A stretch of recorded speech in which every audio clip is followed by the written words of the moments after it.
बिस्मिल्लाहिर्रहमानिर्रहीम। Unit 34 expressing future using be going to.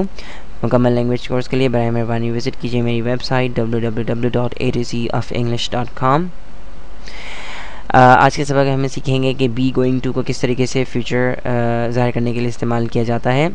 इससे पहले कि हम आगे बढ़ें, बराए मेहरबानी विज़िट कीजिए unit number 1 verb to be. अगर आपको बी के बारे में मालूमात नहीं है तो, अगर आपको नहीं मालूम कि वर्ब टू बी क्या होता है तो बराए मेहरबानी ज़रूर पहले विज़िट करें यूनिट नंबर 1, क्योंकि यूनिट नंबर 1 जो है मुकम्मल तौर पर वर्ब टू बी के बारे में है, जिसके अंदर ये पता चलता है कि वर्ब टू बी क्या है और किस तरीके से इस्तेमाल किया जाता है। और मैं आपको ये बात अभी इसलिए बता रहा हूँ क्योंकि बी गोइंग टू जो है उसकी शुरुआत ही बी से होती है, इसलिए बी का मालूम होना ज़रूरी है, वरना ये लेसन समझने में थोड़ी प्रॉब्लम्स आपको हो सकती हैं। इससे पहले कि हम आगे बढ़ें, कुछ मिसालों पर नज़र डालते हैं। I will take admission in an English language centre tomorrow is equal to I am taking admission in an English language centre tomorrow.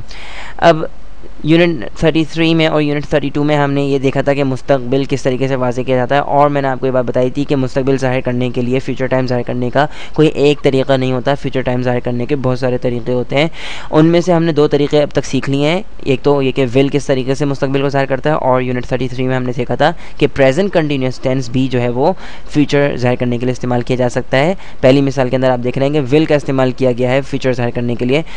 I will take admission in an English language centre tomorrow is equal to I am taking admission in an English language centre tomorrow. तो पहला जुमला जो है वो will का है मुस्तकबिल ज़ाहिर करने के लिए, और दूसरा जुमला जो है प्रेजेंट कंटिन्यूस टेंस का है, और वो ज़ाहिर क्या कर रहा है, मुस्तकबिल को ज़ाहिर कर रहा है। और दोनों जुमले जो हैं एक दूसरे के बराबर हैं, दोनों में कोई भी फ़र्क नहीं है, सिर्फ स्ट्रक्चर का फ़र्क है कि एक जुमले में आप विल इस्तेमाल कर रहे हैं और दूसरे जुमले में आप प्रेजेंट कंटिन्यूस टेंस का इस्तेमाल कर रहे हैं।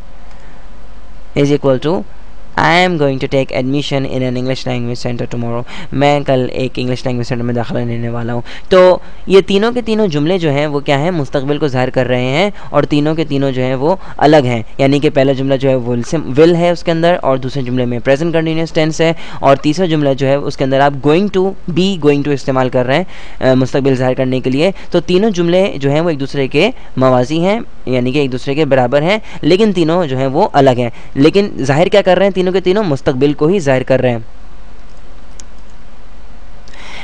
जितनी भी मिसालें बताई गई हैं ये सारी की सारी क्या ज़ाहिर कर रही हैं, फ्यूचर टाइम ज़ाहिर कर रही हैं। I will take admission in an English language centre tomorrow. मैं कल एक इंग्लिश लैंग्वेज सेंटर में दाखिला लूँगा। ये जुमला जो है वो किस तरह आप इस्तेमाल कर रहे हैं, यानी कि आप विल का इस्तेमाल कर रहे हैं इस जुमले के अंदर। दूसरे जुमले में भी दाखिला लेने की ही बात हो रही है कल, यानी कि I am taking admission in an English language centre tomorrow. यहाँ पर लेकिन आप क्या इस्तेमाल कर रहे हैं, प्रेजेंट कंटिन्यूस टेंस का इस्तेमाल कर रहे हैं मुस्तकबिल ज़ाहिर करने के लिए। और तीसरे जुमले के अंदर I am going to take admission in an English language centre tomorrow, ये जो है ये भी मुस्तकबिल ज़ाहिर कर रहा है कि आप जो है वो दाखिला लेने वाले हैं कल एक इंग्लिश लैंग्वेज सेंटर में, लेकिन इसके अंदर आपने क्या इस्तेमाल किया है, बी गोइंग टू। तो तीनों जुमले जो है एक ही बात बता रहे हैं, लेकिन तीनों का तरीक़ाकार मुख्तलिफ है। पहले जुमले में आप विल का इस्तेमाल कर रहे हैं, दूसरे में आप प्रेजेंट कंटिन्यूस टेंस का इस्तेमाल कर रहे हैं, और तीसरे के अंदर आप बी गोइंग टू का इस्तेमाल कर रहे हैं मुस्तकबिल ज़ाहिर करने के लिए। बी गोइंग टू जो है वो क्या है, ये एक वर्ब फ्रेज़ है जो कि फ्यूचर प्लान्स और अरेंजमेंट के लिए इस्तेमाल किया जाता है। और सबसे अहम बात मैं आपको बताना चाहता हूँ वो ये है, जो कि मैं अपने लेक्चर्स के अंदर ज़रूर बताता हूँ स्टूडेंट्स को, कि be going to does not mean anything. Be going to का कोई भी मतलब नहीं है।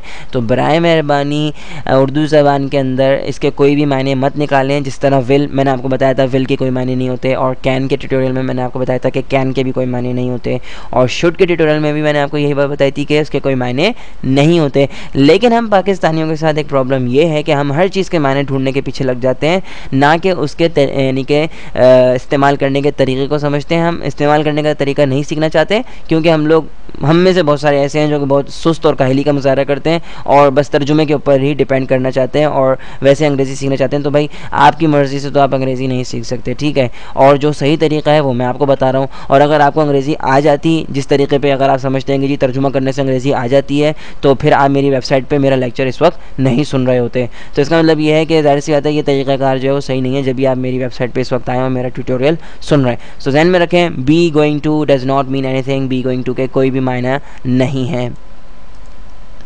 अच्छा, और एक और अहम बात यह कि आपको लिखाई में यानी कि ये जो बी गोइंग टू नज़र आ रहा है, do not take it as a verb go, यानी कि इसका जाने से कहीं ताल्लुक़ नहीं है। बी गोइंग टू एक वर्ब फ्रेज़ है और इसका ताल्लुक़ गो से नहीं है कुछ भी, यानी जाने से इसका कोई ताल्लुक़ नहीं है। यानी मिसाल के तौर पर it's just a verb phrase and does not mean going somewhere, यानी कि बी गोइंग टू का मतलब ये नहीं कि हम कहीं जा रहे हैं, ठीक है। बी गोइंग टू को आप कहीं जाने के मायने में मत लीजिए, इसके कोई भी मायने नहीं हैं। मिसाल के तौर पर I am going to buy a car next week, ये जो जुमला आपको नज़र आ रहा है I am going to buy a car next week does not mean that I am going somewhere to buy a car next week. ये जो जुमला लिखा है कि I am going to buy a car next week, इसका मतलब ये नहीं है कि मैं अगले हफ्ते जो है वो कहीं जा रहा हूँ, ठीक है। इसका मतलब ये हरगिज़ नहीं है। I am going to buy a car next week का मतलब ये नहीं है कि मैं कहीं जा रहा हूँ, किसी जगह पर गाड़ी ख़रीदने जा रहा हूँ अगले हफ्ते, बल्कि इसका मतलब ये है कि I will buy a car next week, यानी कि मैं अगले हफ्ते गाड़ी ख़रीदूंगा, इसका मतलब ये है, ठीक है। आप इसको गोइंग के अंदर यानी कि कहीं जाने कहीं चलकर जाने के मायनों में गोइंग टू को मत लीजिएगा, ठीक है। So I am going to buy a car next week is equal to I will buy a car next week. तो ठीक है, दोनों जो हैं एक दूसरे के जुमले यानी कि दोनों बराबर हैं, इक्वल हैं, ठीक है। लेकिन आप देख सकते हैं कि एक जुमले में हम विल का इस्तेमाल कर रहे हैं और दूसरे के अंदर हम गोइंग टू का इस्तेमाल कर रहे हैं।